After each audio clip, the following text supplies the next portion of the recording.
গীবত করা জায়েজ আছে কিনা, অর্থাৎ ভাই বোন মা বাবা একে অন্যের নিজেদের ভেতরে যদি হয় একে অন্যের সমালোচনা যদি করতে হয় তার পেছনে এটা জায়েজ আছে কিনা। আমরা জানি অনেক সময় একই পরিবারে দেখা যায় একই পরিবারের সদস্য তার কোনো ত্রুটি পরিবারের অন্য কোনো সিনিয়র সদস্যের কাছে বলতে হয় বা আমরা বলে থাকি। যেমন কথার কথা ছোট ভাই কোনো ত্রুটি করছেন অথবা বড় ভাই কোনো ত্রুটি করছেন, সেটি তাকে বলা যাচ্ছে না অথবা বললে সমাধান হচ্ছে না। সেক্ষেত্রে বাবাকে বা পরিবারের কর্তাকে, মাকে, অন্য কাউকে যদি তার দোষটি বলে দেওয়া হয় তাহলে তিনি সংশোধিত হয়তো হবেন।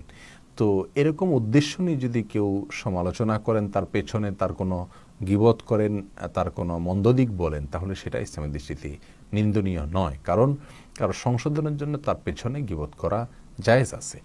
কিন্তু যদি সংশোধনের উদ্দেশ্য না থাকে অথবা যার কাছে বলছেন তার কাছে বললে সংশোধনের কোনো সম্ভাবনা নেই, শুধুই আপনার বিরোধিতা থেকে অথবা শত্রুতা থেকে অথবা মতপার্থক্য থেকে একে অন্যের পেছনে সমালোচনা করেন, তাহলে কিন্তু সেটি হারাম হবে। পরিবারের সদস্য হলেও হারাম হবে, বাহিরের লোকের সমালোচনা যেরকম করা হারাম, পরিবারের সদস্যদেরও সমালোচনা করা হারাম। বিশেষ করে যৌথ পরিবারে এ ধরনের সমস্যাগুলো অনেক বেশি হয়ে থাকে।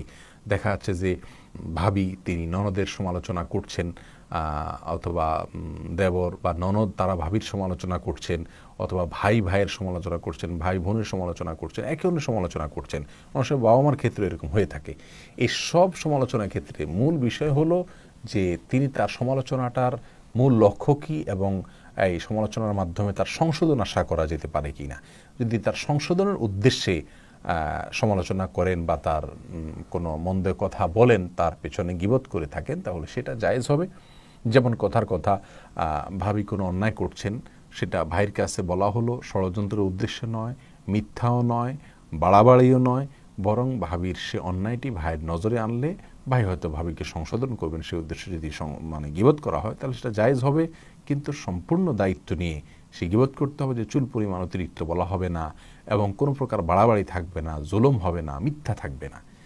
আর যদি ব্যাপারটি এমন হয় যে এখানে আসলে সংশোধনের বিষয় নাই, বরং ছোট ছোট বিষয়কে অনেক বড় করে দেওয়া হয় শুধুমাত্র বিরোধিতা থেকে, বিরোধিতার কারণে, মতবিরোধের কারণে, হিংসা থেকে, শত্রুতা থেকে, তাহলে সেক্ষেত্রে এটি সম্পূর্ণরূপে হারাম হবে এবং এ ধরনের গীবত থেকে আমাদের বেঁচে থাকা উচিত। যৌথ পরিবারে সাধারণত এই ধরনের গীবতগুলো অনেক বেশি হয়, এই জন্য আমাদের যৌথ পরিবারে অনেক বেশি সাবধান থাকা উচিত। আল্লাহ সুবহানাহু ওয়া তাআলা আমাদের সকলকে সব ক্ষেত্রে আল্লাহর বিধানকে সম্পূর্ণরূপে মেনে চলার তৌফিক দান করুন।